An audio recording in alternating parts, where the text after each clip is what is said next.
They tried to sabotage my career without realizing I was the one signing their paychecks. Stick around, because what started as betrayal turned into the ultimate power move. And if you're into stories of quiet revenge and unstoppable success, hit that subscribe button. Money can't buy happiness, but it can fund the perfect revenge, especially when your toxic family doesn't know you're sitting on a $500 million fortune. I learned that the hard way just last month, when my own parents and brother tried to sabotage my career, not realizing they were targeting the owner of the company. I'm Melissa Tran, though in most business circles I go by Mel. Officially, I'm the newly appointed Chief Strategy Officer at Everland Dynamics, a cutting-edge biotech firm based in Seattle. What my family doesn't know? 2 months ago, I became the company's majority owner, quietly acquiring shares through a series of discrete transactions using a private trust. The path to this moment started nearly 18 years ago, back when I was a quiet scholarship kid studying biomedical engineering at Georgia Tech. Meanwhile, my younger brother Ryan coasted through Stanford with our parents footing the bill. Ryan needs support, Mom always said. You've always been so independent. Independent. Didn't cover it. I juggled lab work, tutoring jobs, and coding side gigs to survive. Meanwhile, Ryan vacationed in Europe, proudly posting every wine tasting and yacht party. But I was patient, focused. I had a dream and I knew it would all pay off eventually. And it did. By the time I turned 30, I had launched and sold to biotech startups quietly. I kept my name off press releases, funneled profits through shell companies, and let the world think I was just another mid-level exec grinding away. Why all the secrecy? Because I knew how money poisoned relationships. My parents had always worshipped Ryan's stable job in corporate sales, while treating my work like some fragile experiment. You should talk to Ryan, Mom would say at dinner. He can help you get into real business. So I let them believe I needed help, that I needed them. Meanwhile, I was executing my masterstroke, a stealth acquisition of Everland Dynamics, where I'd been working quietly for just over a year. The firm was undervalued but packed with promise. Using a web of trusts and entities, I gained control, without anyone realizing it was me. When the board named me CSO, they thought they were hiring a loyal strategist. They didn't realize they were giving the seat to the new owner. Ryan's reaction: let's just say it was delicious. Must be nice to finally catch a break, Ryan said with a smirk during our monthly family dinner. Though I hope you're not in over your head. Corporate leadership's a whole different beast than tinkering with science projects. Mom and Dad exchanged anxious glances. Maybe Ryan could mentor you, Mom chimed in helpfully. He's been managing teams for years, sweetheart. I smiled politely, suppressing a laugh. If only they knew about the acquisition papers locked away in my home safe. I'll keep that in mind, I said calmly. But Ryan wasn't content with smug comments. My promotion had appended the family pecking order. He'd always been the golden boy, the reliable one with a conventional career, while I was the quiet geek who never quite fit. The first red flag came when he began dropping by Everland Dynamics for casual lunches with department heads. I watched from my office window as he joked with senior staff, feigning concern for his overwhelmed sister, subtly probing for any sign of weakness in my leadership. Then came the anonymous tips to HR, accusations of falsified degrees, rumors of inflated credentials, all of them baseless and easily disproven. But they sent a clear message. Someone was trying to destroy me. I'm just worried about you, Ryan said sweetly when I confronted him. You know how it is. Tech companies promote women a little too quickly these days. Gotta hit those diversity numbers. I'd hate to see you crash and burn in front of everyone. I let him keep digging, curious how far he'd go. That answer arrived yesterday, delivered in a sealed envelope to the board of directors. Inside, a polished dossier filled with forged bank statements, altered emails, and a timeline painting me as a fraud. Embezzlement, insider trading, falsified reports. It was a masterclass in malicious fabrication. The board called an emergency meeting for Friday morning. Ryan must have heard through his office. Grapevine, because at dinner last night he was practically glowing. "The board wants me present tomorrow," he announced grandly. Apparently, there's going to be a big change at the top. Mom and Dad beamed with pride, neither asking why I wasn't invited to this mysterious meeting about my own job. What they don't know is that I spent last night building a dossier of my own. Every manipulation, every lie, every whisper campaign documented in detail, and this time, I'm also revealing Everland Dynamics' true ownership structure. Tomorrow, they'll finally find out who's really in charge. And if you think Ryan's about to get away with it, you might want to hit that subscribe button, because what happens next changes everything. I should be angry. I should be hurt that my own brother tried to annihilate my career, that my parents eagerly RSVP'd to my professional execution. But sitting here in my home office, surrounded by printouts of forged bank statements and fake email trails, I feel surprisingly calm. Ryan's scheme, twisted as it is, handed me the perfect stage. A rare chance to confront not only his betrayal, but a lifetime of being underestimated, overlooked, and dismissed. Sometimes the best revenge is letting people believe they've won, right until the moment they realize they were never in control. The board meeting is set for 9 a.m. sharp. My family will arrive thinking they're about to witness my downfall. Instead, they're about to learn why you never bet against the quiet one in the corner, especially when she owns the table. The pieces are in place. It's the curtain's about to rise, and for once in my life, I'm actually looking forward to a meeting. I got to Everland Dynamics early that Friday just to catch the show. Right on cue at 8:45 a.m. Ryan strutted into the lobby in his sharpest suit. Mom and Dad trailed behind, dressed for a victory they didn't earn. "Is the board ready for us?" Ryan asked the front desk, practically humming with anticipation. His expression reminded me of the time he accidentally deleted my science project in 8th grade. The night before it was due, from my office upstairs, I watched them being escorted to the executive conference room.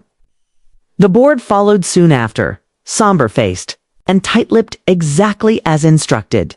Everyone had received my private message the night before, at 9 a.m. on the dot. I pushed back my chair, took a deep breath, and walked down the hall. Time to begin. Marcus Chen, our board chair, was mid-sentence as I entered. "These allegations against Ms. Tran are extremely serious. Sorry I'm late," I said brightly, taking my seat at the table. Ryan's head jerked up, confusion flickering behind his smug grin. "Mel. This is a closed session. You weren't invited," he said sharply, glancing nervously at the directors. I folded my hands calmly. "Actually, I invited myself. It's a bit hard to hold a board meeting without the company's owner." The silence was delicious. Ryan's jaw dropped. Mom blinked rapidly. Dad looked like he'd swallowed a lemon whole. "What are you talking about?" Ryan sputtered. "Everland Dynamics is owned by shareholders. It's a public company." Ryan scoffed, clinging to his illusion of control. "Correction," I said, nodding to my assistant Layla, who stepped forward and began distributing folders to everyone. Seated around the table, Everland Dynamics was a public company. Until 2 months ago, when it was quietly purchased by Trans Strategic Holdings. Would you like to guess who owns that? I watched as realization dawned across the boardroom. Several directors' eyes widened as they flipped through the pages. Some had speculated about the mysterious private trust behind the buyout, but no one knew the identity of the new owner. Until now? "This is insane," Ryan stammered. "You can't afford, you're just a lab geek." "Just a coder," I finished for him, smiling. "Yes, you've made that quite clear." Over and over again. In fact, I turned to Layla. "Could you play the recordings, please?" She tapped her tablet and the room filled with Ryan's voice, dripping with false concern. "Between us, Melissa's not leadership material," he was saying in one clip. "She's brilliant in the lab, sure, but this role, she's going to crash hard." Now the recording played. Have you noticed any irregularities in her department's finances? This might be worth a closer look. Every whisper, every manipulation, every false lead captured and played back like a perfectly timed symphony. Ryan began to sink into his chair, color draining from his face as the room turned cold. "And then there's this," I said, holding up the envelope he'd sent the board. The same one filled with falsified statements and forged documents. Attempted character assassination. Fabricated financial misconduct. Intentional sabotage of company leadership. Did you really think no one would verify any of this before taking action? "I was trying to protect the company," Ryan blurted, his voice cracking. "You're not qualified. You've never been the one who succeeds, who wins. You're not the one who deserves to be here," I said quietly. "No, Ryan. I'm the one who deserves to expose you. For corporate espionage, for manipulating stock perception, for endangering the company's future with lies." Mom's voice finally broke through the silence. "Surely you wouldn't ruin your own brother's life. Like he didn't try to ruin mine," I said, turning to her. "Like you didn't come here to watch it happen?" Dad raised a hand weakly. "We were just supporting Ryan." "No," I cut in. "You were doing what you've always done, assuming he was the one worth betting on." Then I turned back to the board. "I apologize for the theatrical nature of this meeting," I said, rising once more to face the board. "But I needed everyone here to understand exactly what we're dealing with. Mr. Ryan Tran has committed multiple serious violations in his attempt to sabotage my role at this company." I paused, letting that hang in the air. "His actions have not only targeted me, they've exposed Everland Dynamics to legal and regulatory risk." Marcus Chen cleared his throat carefully. "What would you like us to do, Ms. Tran?" I took my seat again, folding my hands on the table. "First, I want it on record that the board has reviewed and dismissed all allegations made against me as categorically false, based on verified documentation and internal review. Second, I request that a formal letter be sent to Ryan's employer, detailing his misconduct, including the audio recordings, fabricated evidence, and attempts at corporate espionage. This behavior should follow him professionally." "You can't," Ryan said, his voice cracking. "You'll destroy my career. Like you tried to destroy mine," I asked, calm but sharp. "The difference is, I have real documents, tracing real actions you took, not the forged garbage you sent hoping to frame me." I turned back to the board. "Lastly, I want it documented that Ryan Tran and both of our parents are permanently banned from Everland Dynamics property. Any attempt to contact staff or interfere with operations will result in immediate legal escalation." "Mel, please," Mom cried, mascara streaking down her cheeks. "We're family." I let out a short, cold laugh. "Family supports each other. Family cheers your wins. Family doesn't fake documents and spread lies just because they can't handle your success." I pulled out one final folder, my ace. "This," I said, sliding it across the table, "is the acquisition contract for my first biotech company.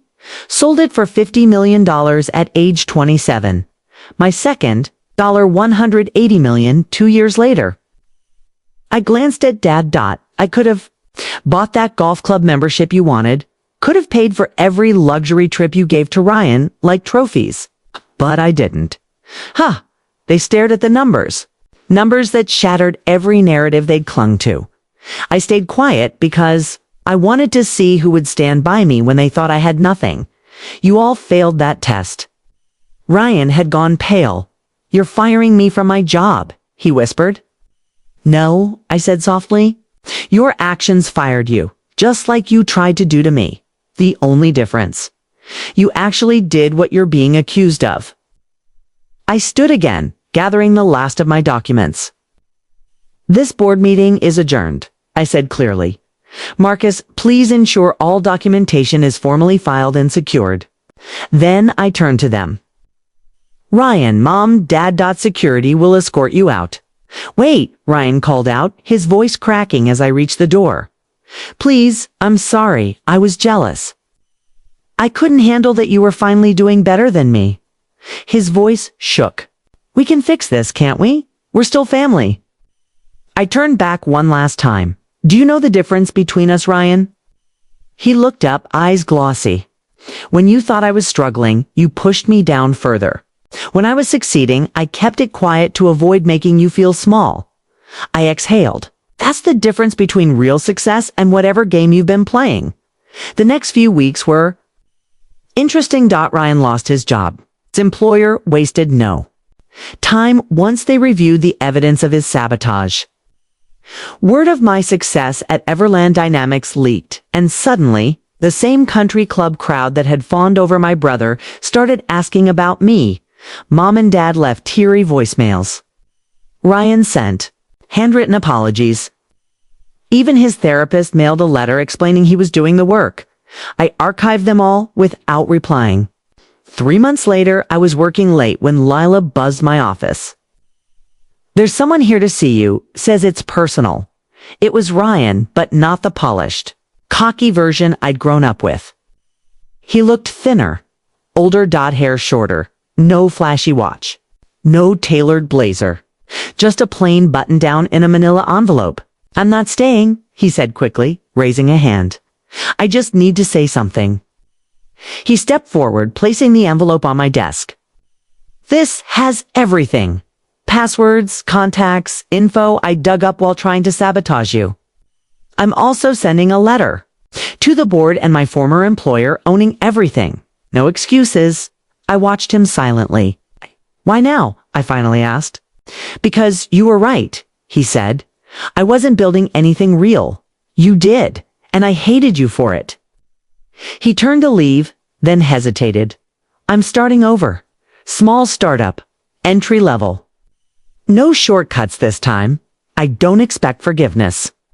I just wanted you to know that letting me fail taught me more than our parents ever did by helping me cheat." He reached the door. "Ryan," I called softly. He turned back, hope in his eyes. "Send me your resume in a year. Not for a leadership role," I said gently. "But if you're serious about earning things the right way, we're always looking for people willing to work their way up."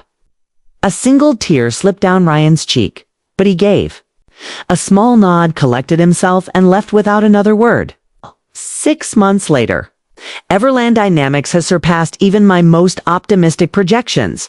We're developing life-changing biotech solutions, expanding rapidly and creating hundreds of new jobs across the Pacific Northwest. Something real, something lasting. Mom and Dad still send the occasional message, usually when they need something or want to name drop their CEO daughter at a dinner party. I keep contact polite but distant. The approval I used to crave so badly, I don't need it anymore. The corner office they said I'd never earn has a perfect view of the Seattle skyline. Some nights I sit by the window watching the sun dip behind the mountains, thinking about family, ambition, and the strange power of being underestimated. Last week I got a holiday card from Ryan. No guilt, no request, just a quiet note. "You succeeded not because of us, but despite us. I'm learning to do the same." Maybe that's the real revenge. Quiet, earned, undeniable. Thank you for listening to my story, for seeing me when so many people I loved couldn't. Now I'd love to hear from you. Leave a comment. Tell me what you would have done in my shoes. Would you have stayed silent? Fought back sooner? Or maybe you've lived through something similar, been the quiet one? The underestimated one. The one who had to build from the shadows while others took the spotlight. I want this space to be more than a story. Let it be a reminder that you don't need loud applause to validate your worth. Sometimes your quiet resilience is your loudest strength. And if you're on your own journey right now, working late nights, being overlooked, underestimated, keep going, keep building. Let your success speak louder than your pain. Support me by liking, sharing, and subscribing. Not just for the next chapter of my story, but for yours too. Because if I've learned anything, it's this. Success isn't about proving people wrong. It's about proving to yourself that you were always right to believe. So, what's your story? I'm listening. And I hope The world is too, because it's your time to be seen.